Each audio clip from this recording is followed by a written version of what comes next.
Hello everyone. Today, we learn how to create floral effect in Adobe Illustrator. Let's start.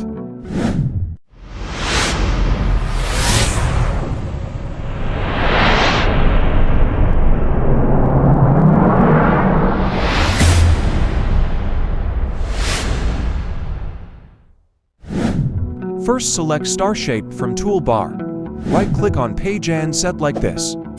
And click on OK. Increase the size of shape by holding Shift and Alt.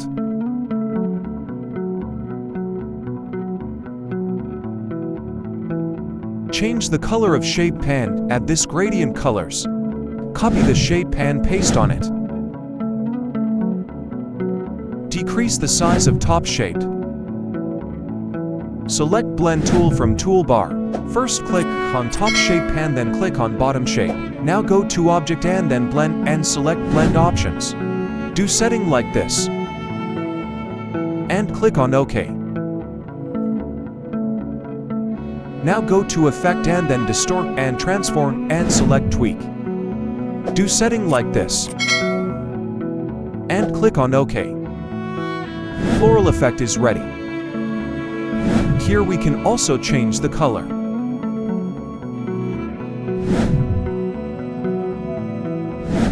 Thanks for watching. Subscribe for more videos.